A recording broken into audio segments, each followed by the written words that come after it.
On iOS 18, Apple has provided us with the new features, and sometimes with the new features, the control center might be different from the previous versions, and you want to reset it to the default.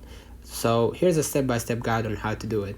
Go ahead to the settings, and then basically what you're gonna do, you're gonna see right here the control center. Click on it, and basically you'll be able to see the reset button at the bottom, and then basically you're gonna be able to reset or reset control center. Or another option, you could just go ahead to the general, scroll a little bit down, you get a chance for reset iPhone, click reset if you don't have that feature yet, and then just click reset all settings, and then basically that should actually reset your control center on iPhone without harming any of your important data.